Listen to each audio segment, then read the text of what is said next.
Hi everyone, this is Nina Amir, the Inspiration to Creation coach and best-selling author of the Author Training Manual and How to Blog a Book, as well as 6 other ebooks.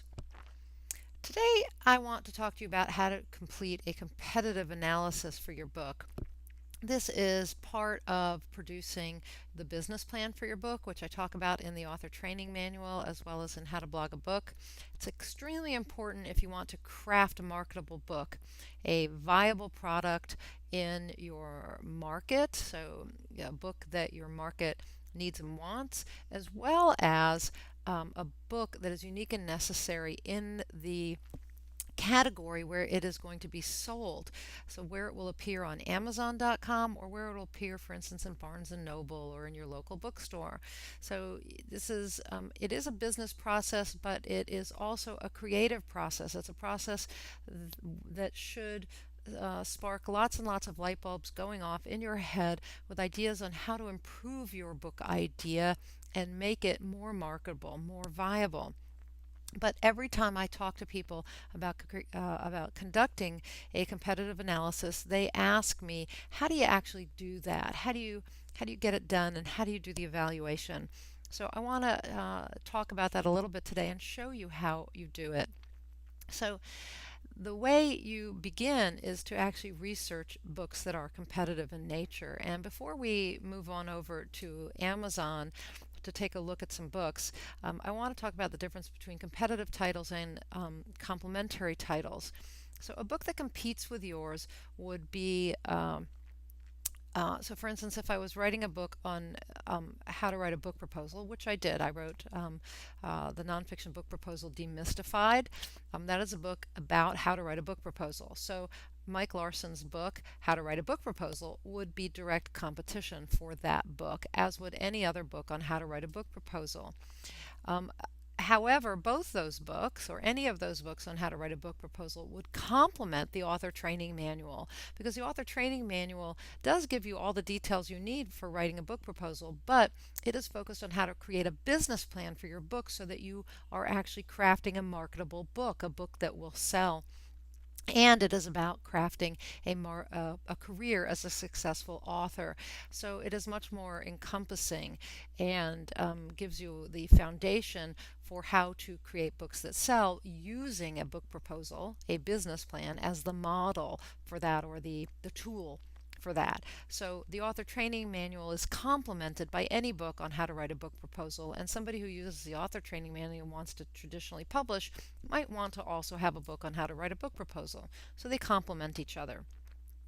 But you can see how the books on writing book proposals are competitive titles. They compete with one another.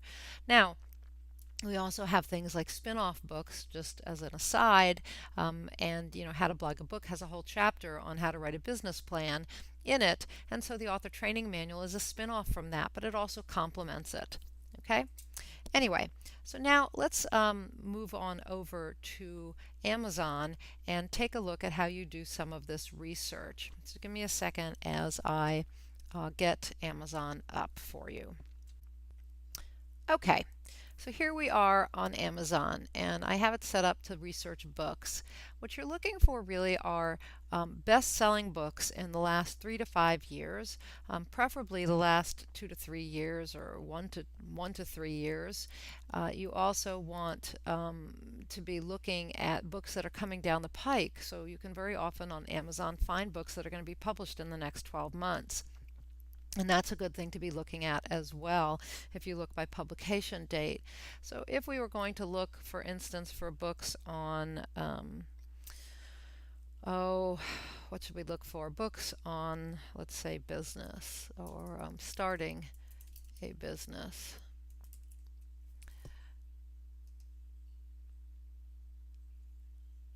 We would get any variety of books here. Now what you'll notice is over here we have categories, okay? So we now have books in small business and entrepreneurship, new business and enterprises, etc.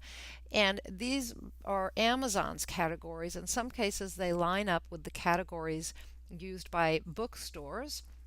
which are called BISAC codes, BISAC, and you can Google BISAC codes and you will get a list of those codes. I'm not going to do that right now, but you can actually research, well, I guess we could do that. So if we put in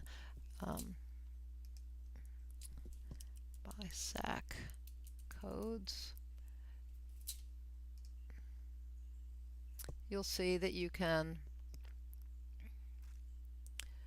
find the BISAC codes here, and you can actually click through and get a complete subject, a complete list here. And you'll have to click through and, so if we went to business and economics, you'll see that they are uh, broken down in a variety of ways, and so you'd have to find where yours would go, where your book would lie. So in this case, I mean, I have no idea. Maybe venture capital or business development. So you'd have to go through here and see which code works for you, where your book would exist. And you can actually go to the bookstore and you can use your pitch for your book, and you can ask somebody and say, if you received a book with this title that was about this, and give them your pitch, where would you put it in the bookstore, in what category? And they'll take you to the shelf in the category and they'll show you.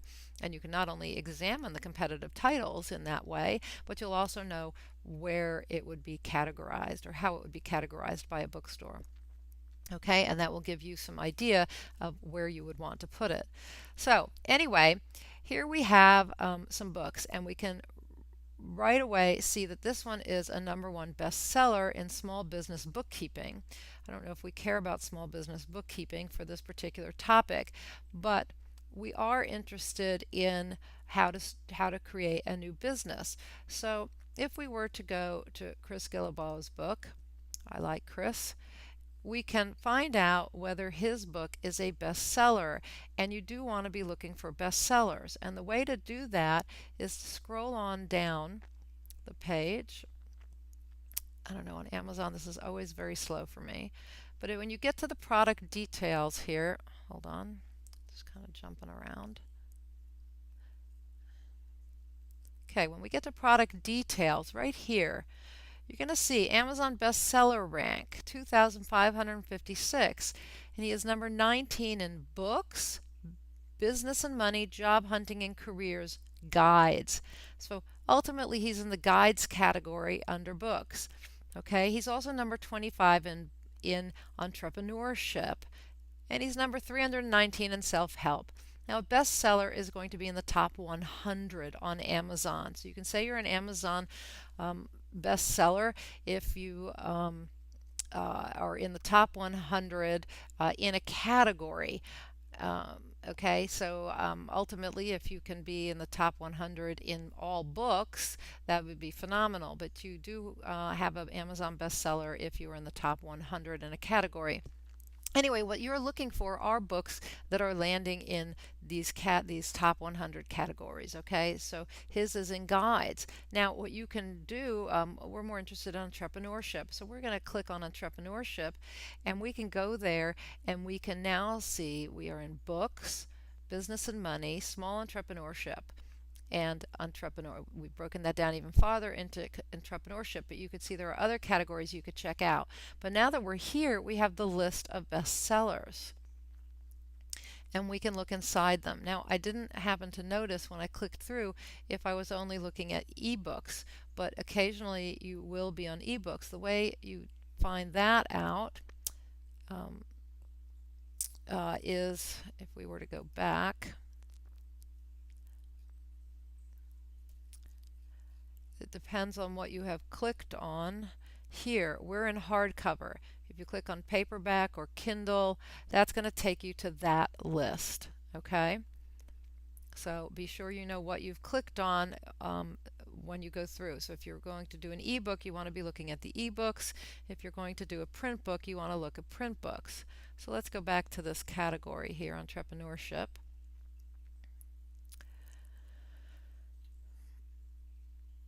And you can see now, again, as I said, all the different bestsellers here. Okay? and you could start clicking through. You could go to this one and you could look at the reviews. The reviews will be quite telling about what people liked or didn't like. That is information that you might want to use. So this is number one seller. So this would be a good book to be looking at. And you want to go down here and read these reviews.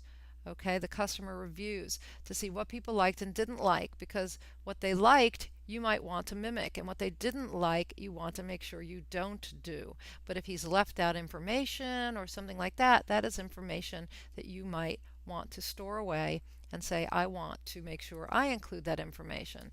Now you can also look inside the book. You usually can't see a whole lot. This happens to be an ebook. For some, I guess it was on the same list even though it's an ebook. So you could look inside and you could look at the he's only giving you the cover in the beginning. If this was a print book, you would be able to look at the table of contents and possibly read some of the copy.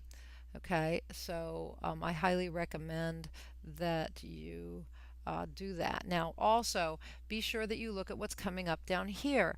These could be complementary books or they could be competing books. So if we were to go look at the Lean Startup, it's a #1 bestseller in entrepreneurship and management. So this would probably be a good competitive title as well. But of course, it depends on your content, right? You're going to have to look at the content. But now we could look inside. Oh, it's a Kindle. I don't want to do that. Hold on. Let me switch over. For some reason, we've ended up on Kindle books. Let's go to the hardcover. And there are some things you need the information you need to get on these books, by the way. You also want to know all the different editions or formats it's in, Kindle, hardcover, paperback, etc. You want to scroll down again to the product information and find out who the publisher is, when it was published, how many pages it has, and the price. All this is very important information, especially if you go the traditional route. Okay, so now if we were to look inside, we should get some different information. And you can begin to look at the table of contents. And you can use that to compare to your table of contents. You can also read some of the first pages or any other part of the book. And you can decide whether this is a book you want to look at more carefully, whether you want to purchase it, whether you want to go to the library and get a copy, whether you want to sit with it at Barnes & Noble and study it. Some of the books you will want to get your hands on and get deeper into them to study them.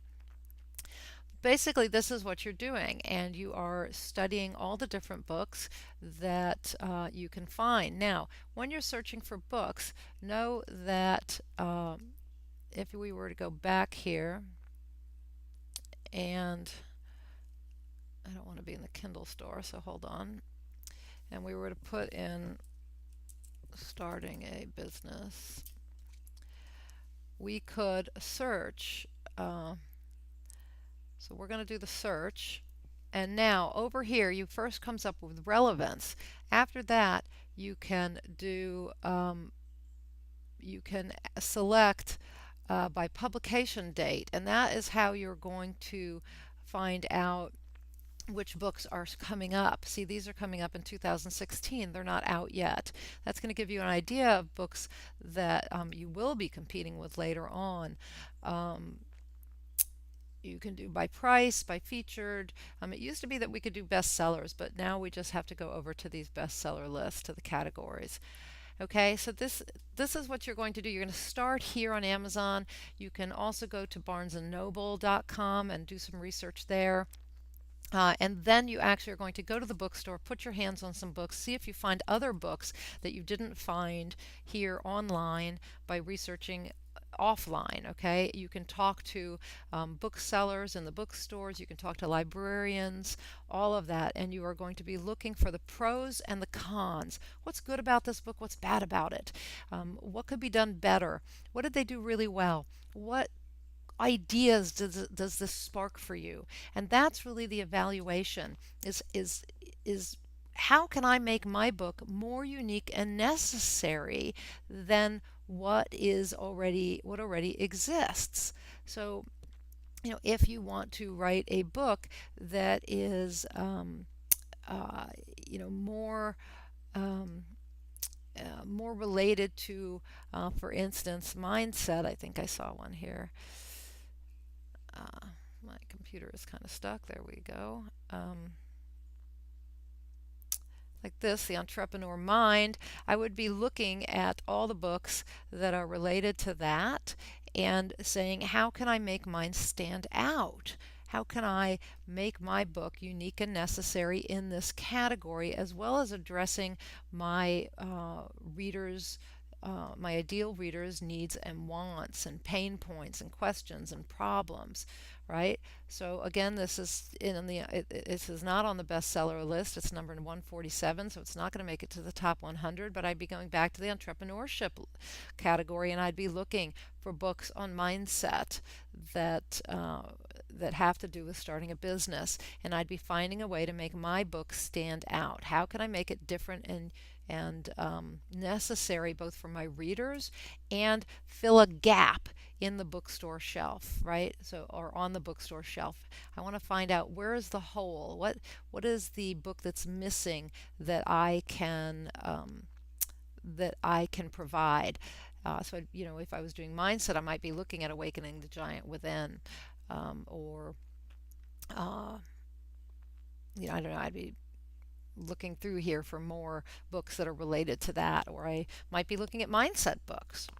Okay, so the idea is, in terms of the evaluation, is to be having those light bulbs go off and figuring out how to make your book marketable. Okay, how to make yours marketable. And you have to look at the pros and the cons. You have to look at who wrote these books. Are they all scholars? Maybe being a layperson is a good thing. If they're all lay people, maybe being a scholar is a good thing. Are they all short? Are they all too long? Are they written too academically? How can you be different? Do they leave out some specific content? Can you approach it from a new angle? This is all what you're trying to find out during your competitive analysis. That is it for today. That is how you complete a competitive analysis. I hope you will go out and do that before you ever write a word of your book, or even start a blog. Apply the same principles to blogs. Compare the blogs that are out there to the blog you want to start. Do it in the same way. Check out their content and decide how you can create a blog that is unique and necessary in your niche, and also that addresses the needs of your target market. So apply these concepts to whatever book or blog you start. So that's the competitive analysis. This is Nina Amir, the Inspiration to Creation Coach. You can find out more about me at ninaamir.com. You can find my books at booksbyninaamir.com. And I hope you go out, you do your competitive analysis, and you produce a marketable book and a marketable blog, and that you achieve more inspired results.